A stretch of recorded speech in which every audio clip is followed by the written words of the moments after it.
Hello everyone, welcome to my channel. मेरे इस channel में आप सबका स्वागत है। मैं आज आपको इस वीडियो में व्रत की रेसिपी बताने वाली हूँ।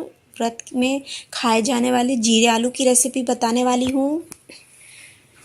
इसे मैंने थोड़ा ट्विस्ट करके टैंगी और टेस्टी बनाया है, चटपटा बनाया है। इसमें मैंने सेंधा नमक का यूज़ नहीं किया क्योंकि मैं व्रत में सेंधा नमक नहीं खाती हूँ।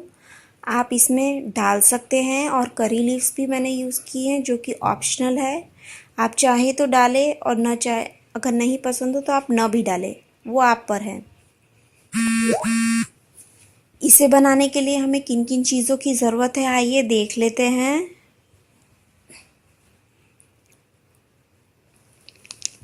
यहाँ पे मैंने 3 बड़े आलू बॉईल करके कट कर लिए हैं। 4 से 5 करी लीव्स ले ली, 1 ग्रीन चिली फाइनली चॉप किया है, 1 रेड चिली पाउडर बनाया है। रेड चिली को, सूखी लाल मिर्च को 1 टेबलस्पून भुना हुआ जीरा पाउडर, 1 टेबलस्पून क्यूमिन सीड।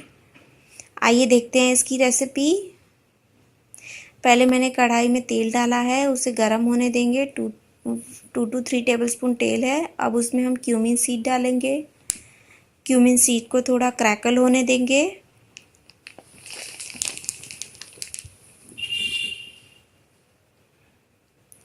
अब हम उसमें करी लीव्स डाल देंगे।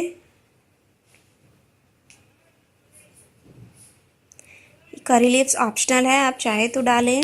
मुझे इसका टेस्ट अच्छा लगता है इसलिए मैंने इसे डाला है। अब इसमें ग्रीन चिलीज डालेंगे।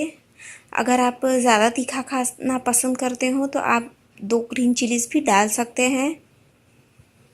मैंने यहाँ पे 1 ली है क्योंकि मैं बाद में इसमें सूखी लाल मिर्च का भी पाउडर डालने वाली हूँ, इसलिए। चलिए तो हम इसे अच्छे से मिक्स करके भूनने देंगे। देख रहे हैं आप, ये अच्छे से भून रहा है।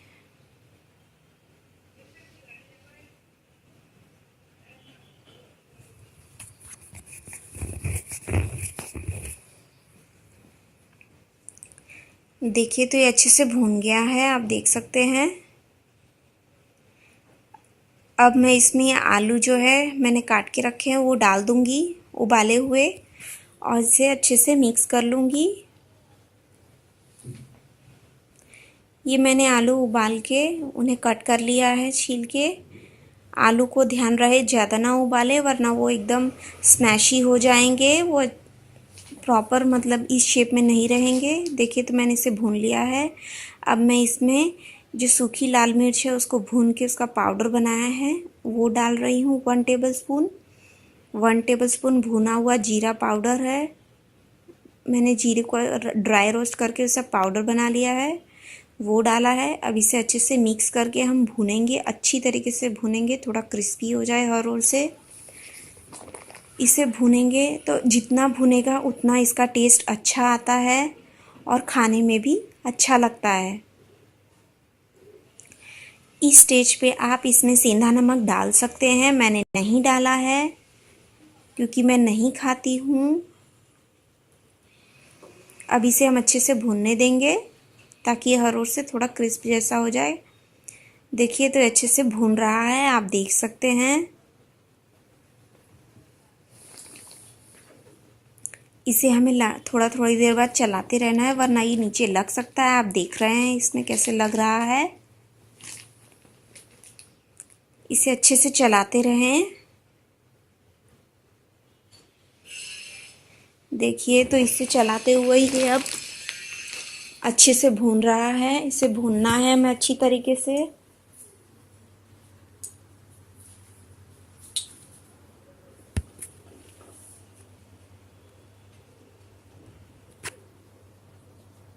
इसे चलाते रहेंगे। आप इसमें अभी स्टेज पे धनिया भी डाल सकते हैं, फ्रेश धनिया, उसे कट करके इसमें डाल सकते हैं।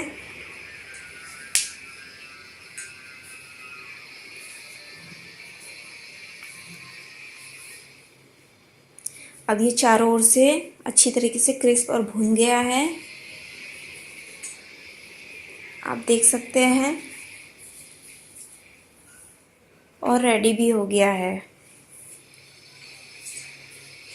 देखिए तो मैंने इसकी प्लेटिंग कर दी। अब आप सोच रहे होंगे इसमें हम चटपटा कैसे बनाएंगे।